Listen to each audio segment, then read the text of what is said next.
Welcome back to Great Northwest Weaponry. This is Thomas, and today doing a demo on something that's been a long time coming, the Nambu Type 94. It's a goofy little sidearm of the Japanese in World War II, and one that I had been trying to get my hands on for quite a while.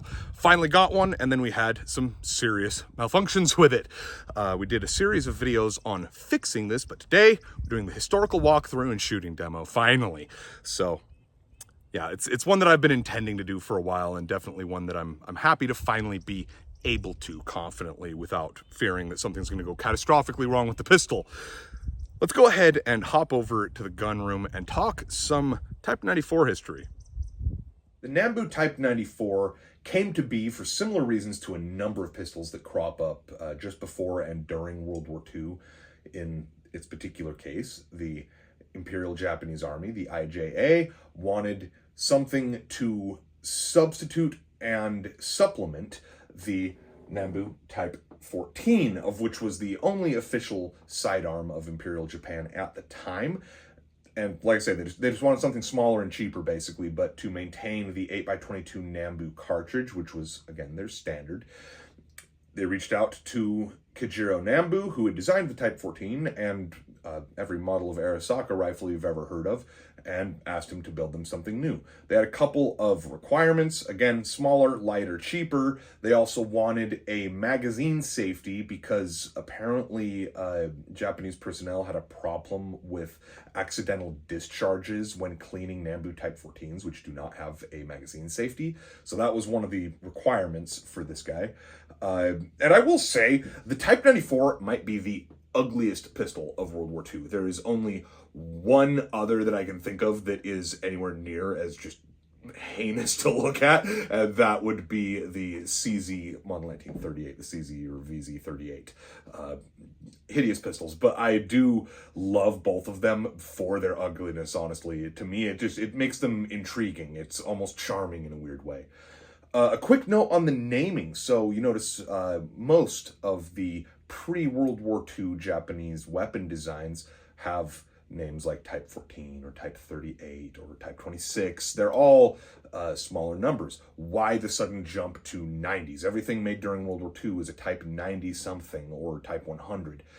The reason is because they switched to using the Imperial Japanese calendar overall that goes all the way back to year one is 660 BC.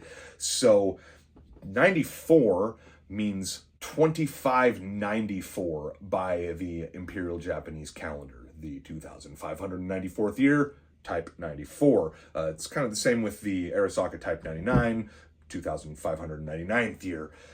So prior to that, the naming was based on the year of an individual emperor's rule. So the Type 26, for instance, was made during the 26th year of Emperor Meiji's rule, the Type 38 during the 38th year of his rule, and then his son, Hirohito's father, who at the moment his name escapes me, but the Type 14 was made during the 14th year of his rule. So naming changed in World War II, and that's why we have the Type 94, where, you know, gun that came out not altogether that long before it. The Type 14 was, you know, a 14 versus a 94. 80 years did not pass between the two. It's just the way that they decided to name them was altered. Now, production of these was interesting. Initial prototype was developed in 1929 by Kajiro Nambu, and then after multiple iterations, and some of the diagrams I've seen of the early prototypes is like, what the heck? It's even uglier than this, if that's even possible. But 1934, of which again translates to 2594 based on the Imperial Japanese calendar, 1934, this is adopted, and that is where we get the name Type 94. Production didn't really kick off until 1935, and it would continue until the Japanese surrender in 1945. But they didn't make all that many of them, really. And as I'd already kind of stated, these were made primarily and used by primarily for tank crews, air crews, and paratroopers. And it seems that they liked them. They're a lot smaller than the Type 14. They're a lot lighter than Type 14. They do have two less rounds capacity, but in a way, it's a better design. This is where we're gonna talk about something that's a bit of a misnomer about these. I've heard these called a surrender pistol.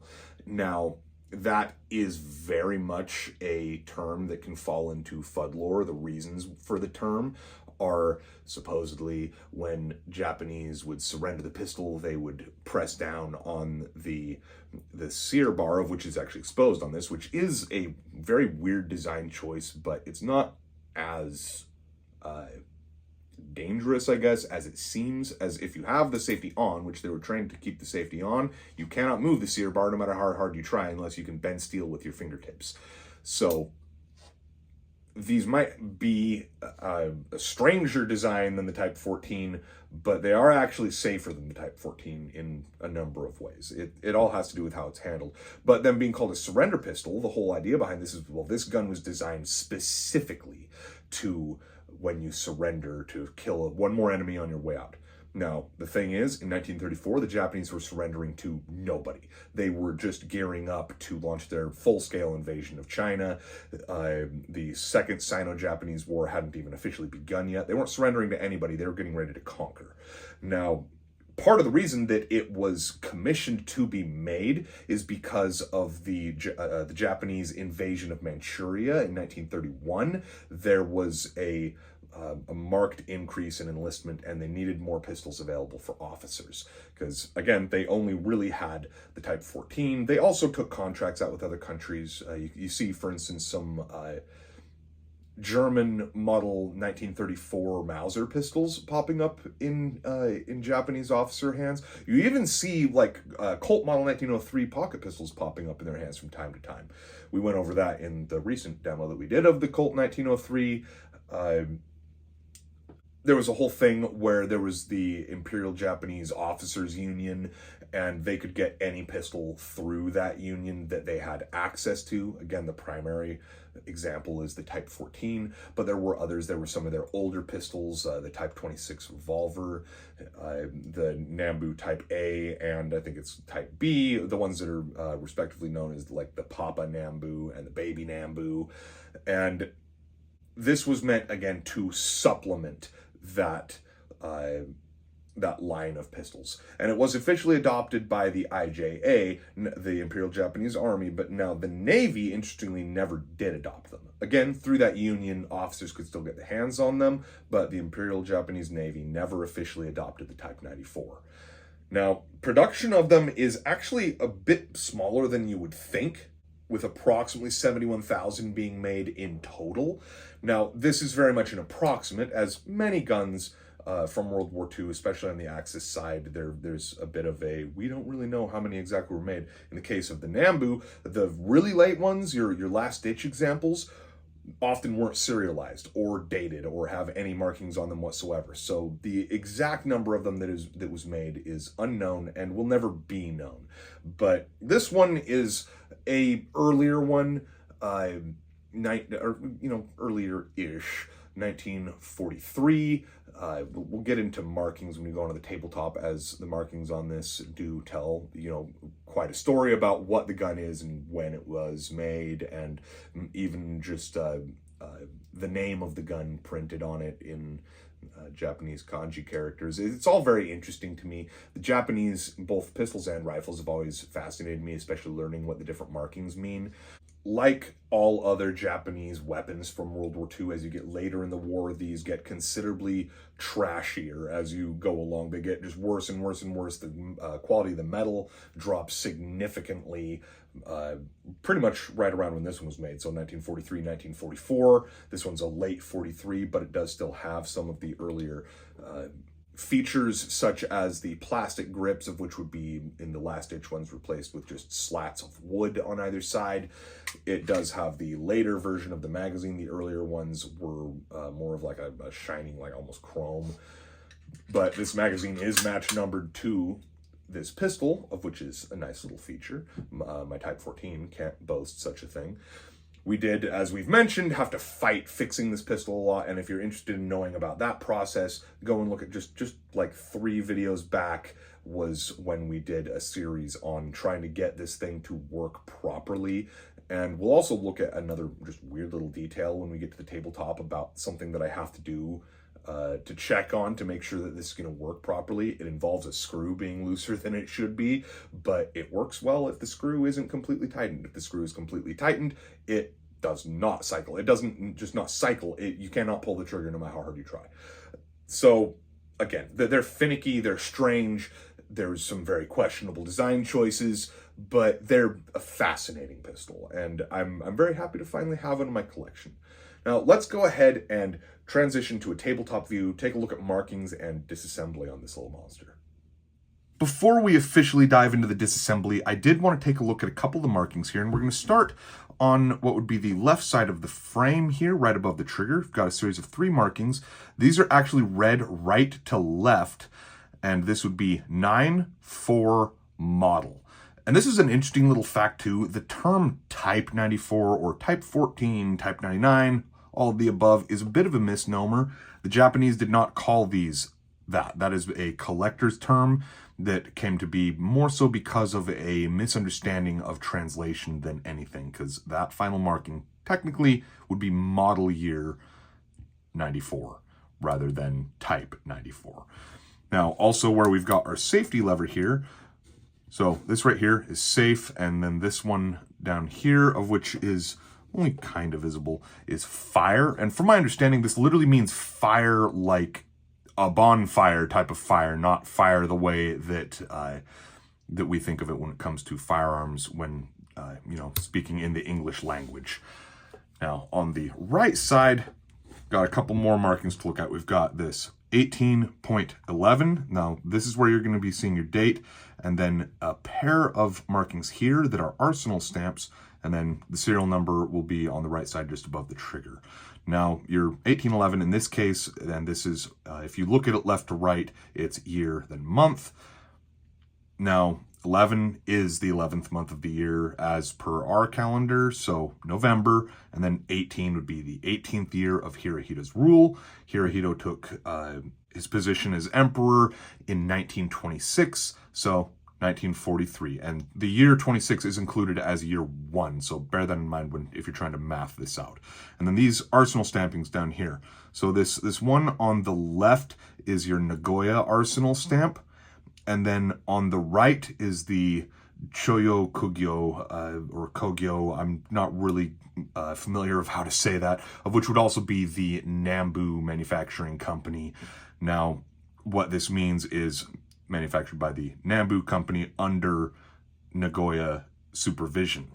Now, I'd mentioned something about a screw that I have to have backed off, and you can see it right there. It's kind of protruding, and that it's there's kind of a bit of a hole there where it's backed off on the threads.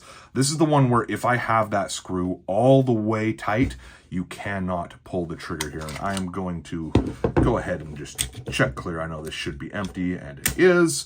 So now, we'd also mentioned a magazine safety. So when the magazine is out, this does not function, and the magazine actually moves. You can see there's a little lever going underneath the trigger there, and when you put the magazine in, that moves out of the way so you can safely depress the trigger. And it is a much stiffer trigger on this than the Type 14. That could just be this model. As I'd said, if I don't have that screw backed off, I can't pull this trigger at all.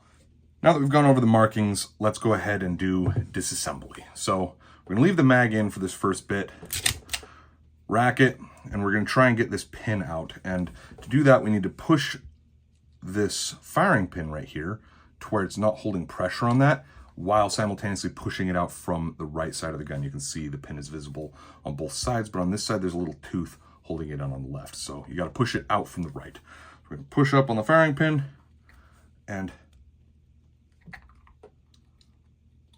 push the pin out. And you can see now the pin is partially visible, but that's not enough to grab. So I've got a little Allen wrench here. You can push it the rest of the way out with our Allen wrench. Now, once this is out, the slide will try and slam home, but this piece right here just kind of stays, you see, because it is no longer attached by anything. This is where we can get our firing pin and firing pin spring out. Don't want to break anything here. It can be bit finicky trying to get it out. It doesn't really want to go. There we go. So firing pin spring. Keep all that together. Now we can remove the magazine, but the top might try and fly away when we do. Nope. Okay, so now to get the top part off, I'm gonna get it back a little bit just so there's some pressure, and then follow through with some authority here, at least in the case of mine, because it likes to get stuck. There we go. There's your slide barrel, main recoil spring, and then there's this right here little locking piece that sits right in the track there. And go ahead and take our barrel out, main recoil spring, and then this little piece here. This is sharp, by the way, and when you put this back on, you want to make sure that beveled edge is going down the barrel. So we can go ahead and do a reassembly. You need to guide this in all the way from the back. It doesn't really lay in there because there's a track stopping it. Like so. And when we put this piece back in the gun, you want to make sure it's oriented the correct direction. It needs to be facing that way when the barrel and slide go on. So going back into the frame, facing that direction, be like so. Now this little hook on the barrel grabs onto that. So we can kind of just set that down there and guide this back. And this is where it's going to be interesting because we kind of need 3 hands. So we can hold this all together like so. You need to put the firing pin back in here, and you want that flat milled piece there to be facing up when laying it in this cocking piece. So, oh, drop the spring. Fish that back up. Slide it in.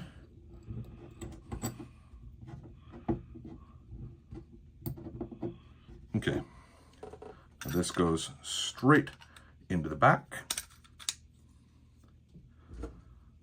Take our piece here and see that little tooth lines up with that slot. Get it started, but then we need to again kind of push forward on the firing pin to push that the rest of the way in. And then when you let go of the firing pin, it puts some pressure on there, holds it all together. And then magazine should stop it from slamming closed. Got all of our parts in. So when we remove the magazine, there we go. That's all she wrote. It's a bit complicated. It's weirder than it is difficult. It's not really difficult. It's just a lot of steps to remember and to do properly. But that is all there is to it. So let's go ahead, take this thing back out to the range and show you how to load and function. Loading and unloading this thing is going to be the same as any modern pistol for the most part. You've got a magazine release button right next to the trigger guard there.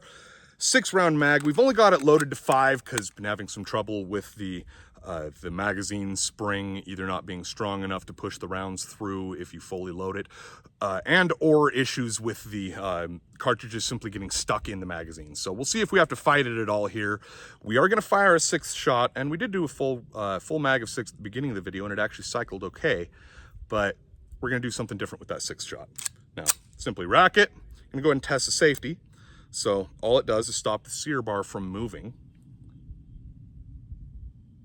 It seems to function. Go ahead and turn the safety off. And here we go, 5 shots.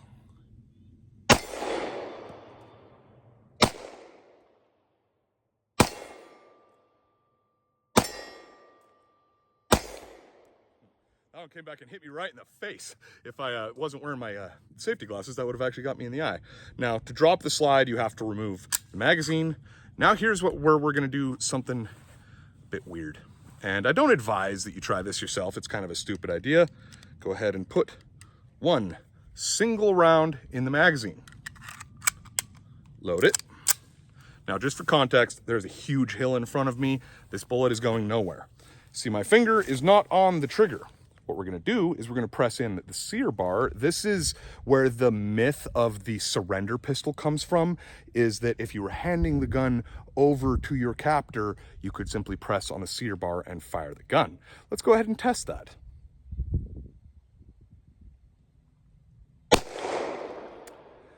it's tougher than you think. You actually have to push on that pretty daggum hard to make that happen. It is doable. I would say it would be pretty obvious if you attempted it, and someone may have attempted it, but it is definitively not part of the design. This gun, as we'd established earlier, was designed prior to Japan being anywhere near surrendering to anybody. They were in the middle of kicking the snot out of China when this gun was designed and released.